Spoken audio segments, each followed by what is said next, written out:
What's good, y'all? This is T-Mo back again with another Tales from the Neighborhood episode. Shout out to everybody that's fucking with it. Shout out to everybody that's listened before. To anybody that's fucked with it before, appreciate y'all. Comment, subscribe, do all that good stuff. We just gonna get into it. It's a lot to go over right now. The first thing, of course, is this war coverage. So, I don't know. Last time we talked, it was no indications of us going to war with anybody.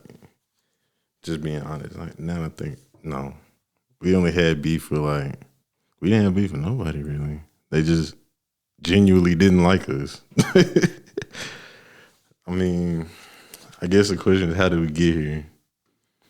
But that also is going to be another question. Why is Putin trying to do all this now? So, for people that don't know, one reason why we're going to have to try to either help Ukraine or gonna have to sit back and watch the shit happen, which is already really happening. But the main reason that all this is going on is because of power.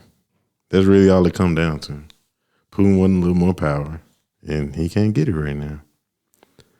It's funny how power works, though. Once you get a little bit of it, if you in power and you get a little more power, can't nobody stop you from telling you can get some more. And Putin has had power for a while. He's been in politics since the 90s. He's been president twice, I think. So, there's already a big deal for him to be trying to do this. And the funny thing that I figured out, looking at some of the coverage of it, some of the Russians legit don't want to go to war. They don't want them to invade. But they got to realize y'all got a dictator, basically. You say president, but president don't make these kind of moves. Presidents don't do stuff that Putin is doing. This is more like a dictatorship. And one of the main things is in the shadows that everybody is not understanding.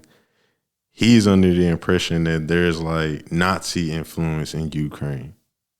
That's one of the main reasons that he gave himself a reason to invade, because he wants to get rid of these powers that are against him, so-called whatever. But I feel like that's half the truth, and it's not even really a truth. That's more one of those things where it's yeah, you can say that, but prove it. It's not. You showing me a picture of somebody with a Soviet Union flag. That's not telling me much.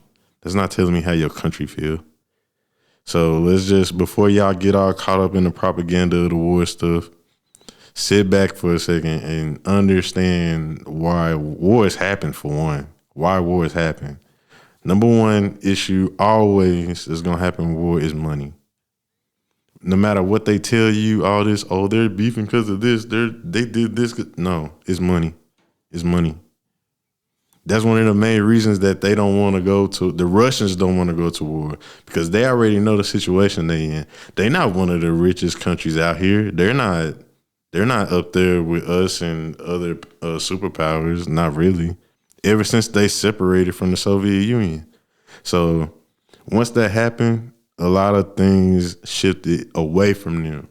That's why so many other countries and different sections right by them. They're not far away.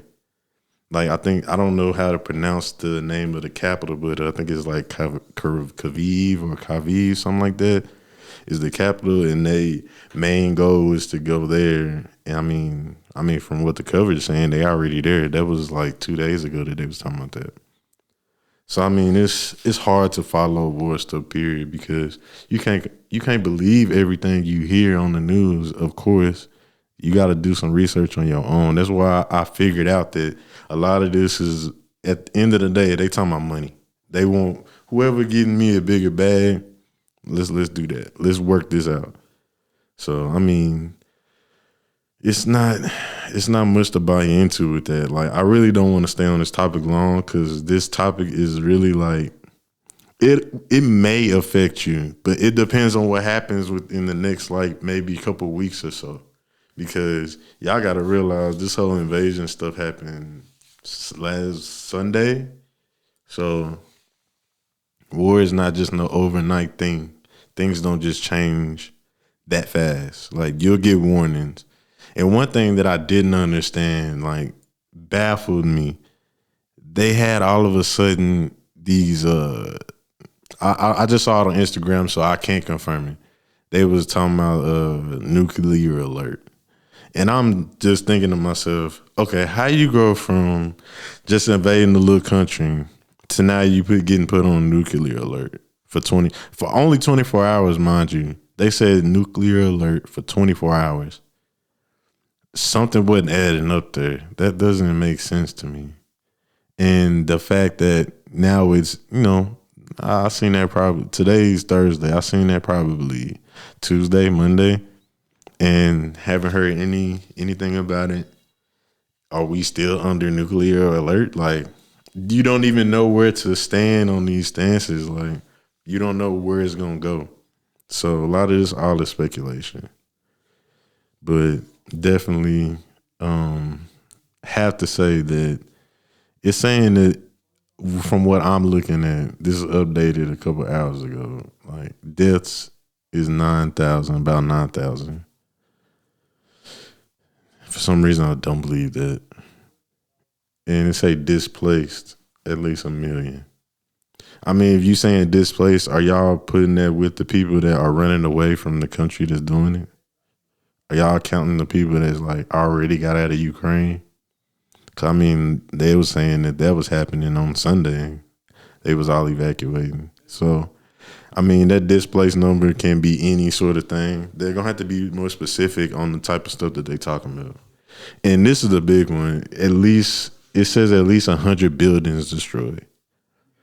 So for some reason, that don't sound right to me. 100 buildings destroyed. I feel like all these numbers, yeah, maybe some buildings got destroyed, but I don't think it's on that level. I don't think it's on that height.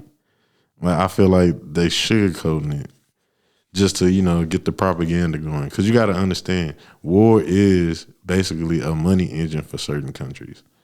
When your country goes to war, they're trying to get some more money out of it. Don't get me wrong, they might lose some money in the get-go, but that was their goal, to get some money. That was their goal. Take over somebody's resources, do something like that. And everybody keep wondering, why is my gas going up? That's part of the reason right there. Like, Russia has a good, nice chunk of our oil. And I don't know if Biden even addressed this in the State of the Union address. I didn't watch the State of the Union address because it doesn't interest me. Just being honest, none of that kind of stuff interests me because I feel like it's all bullcrap. Like, even the dude that I work with, he was telling me how, now he wants tax breaks for people. But he was running on a whole campaign that I'm not even going to go there.